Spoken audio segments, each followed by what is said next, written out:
মিয়ানমারের মধ্যাঞ্চলে শক্তিশালী ভূমিকম্পে অন্তত ২০ জন নিহত ও ২০০ জন আহত হয়েছেন। দেশটির মান্দালয় শহরের কাছে শুক্রবার স্থানীয় সময় দুপুর ১২টা ৫০ মিনিটে ৭.৭ মাত্রার ভূমিকম্প আঘাত হানে। যুক্তরাষ্ট্রের ভূতাত্ত্বিক জরিপ সংস্থা ইউএসজিএস জানিয়েছে ভূমিকম্পের উৎপত্তি স্থল ছিল ভূপৃষ্ঠের মাত্র ১০ কিলোমিটার গভীরে।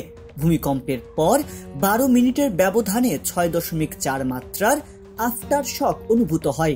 এই কম্পন বাংলাদেশ, ভারত, থাইল্যান্ড, চীন ও ভিয়েতনামেও অনুভূত হয়েছে। মিয়ানমারের বিভিন্ন শহরে বহু ভবন ও সেতু ধসে পড়েছে, রাস্তায় দেখা দিয়েছে ফাটল। মিয়ানমারের দ্বিতীয় বৃহত্তম শহর মান্দালয়ে অনেক ভবন ধসে পড়েছে। হাসপাতালে দেখা গেছে আহতদের উপচে পড়া ভিড়, তবে পর্যাপ্ত চিকিৎসা সুবিধা না থাকায় অনেকে শঙ্কায় রয়েছেন। এছাড়া মিয়ানমারের রাজধানী নেপিডোতেও ভূমিকম্পের তীব্রতা অনুভূত হয়েছে। শহরের বিভিন্ন সড়কে ফাটল সহ বেশ কিছু ভবন মারাত্মকভাবে ক্ষতিগ্রস্ত হয়েছে। দেশটির রাষ্ট্রীয় সংবাদ মাধ্যম জানিয়েছে, ইয়াঙ্গুন মান্দালয় এক্সপ্রেসওয়ের একটি রেল সেতু ও একটি সেতু ধসে পড়েছে।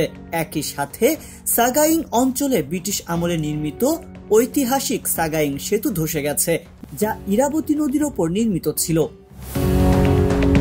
ভূমিকম্পের কম্পন প্রতিবেশী দেশ থাইল্যান্ডেও তীব্রভাবে অনুভূত হয়। ব্যাংককে নির্মাণাধীন ৩০ তলা একটি ভবন ধসে পড়ার খবর পাওয়া গেছে, যেখানে কাজ করছিলেন অন্তত ৭০ জন শ্রমিক। এখন পর্যন্ত ৪৩ জন শ্রমিক নিখোঁজ রয়েছেন এবং অন্তত ৩ জনের মৃত্যুর খবর পাওয়া গেছে। তীব্র এই ভূমিকম্পের ফলে মিয়ানমারের সামরিক সরকার ৬টি অঞ্চলে জরুরি অবস্থা ঘোষণা করেছে। উদ্ধারকর্মী সূত্রে জানা গেছে, ধ্বংসস্তূপের নিচে আটকে পড়াদের উদ্ধার অভিযান চালানো হচ্ছে। তবে প্রচন্ড কম্পনের ফলে বিদ্যুৎ ও যোগাযোগ ব্যবস্থা মারাত্মকভাবে ক্ষতিগ্রস্ত হওয়ায় উদ্ধার কাজে বড় বাধার সৃষ্টি হয়েছে। আন্তর্জাতিক গণমাধ্যম বিবিসি ও রয়টার্সের প্রতিবেদনে বলা হয়েছে, ভূমিকম্পে ব্যাপক ক্ষয়ক্ষতি সহ কয়েক শত মানুষ হতাহত হয়েছেন। স্থানীয় বাসিন্দারা আতঙ্কে ঘরবাড়ি ছেড়ে রাস্তায় অবস্থান নিয়েছেন। ইতিমধ্যেই বিশ্বের বিভিন্ন দেশ থেকে উদ্ধার সহায়তার প্রস্তাব আসতে শুরু করেছে। তবে মিয়ানমারের সামরিক সরকার এখন পর্যন্ত কোনো আন্তর্জাতিক সহায়তা গ্রহণের বিষয়ে আনুষ্ঠানিক ঘোষণা দেয়নি।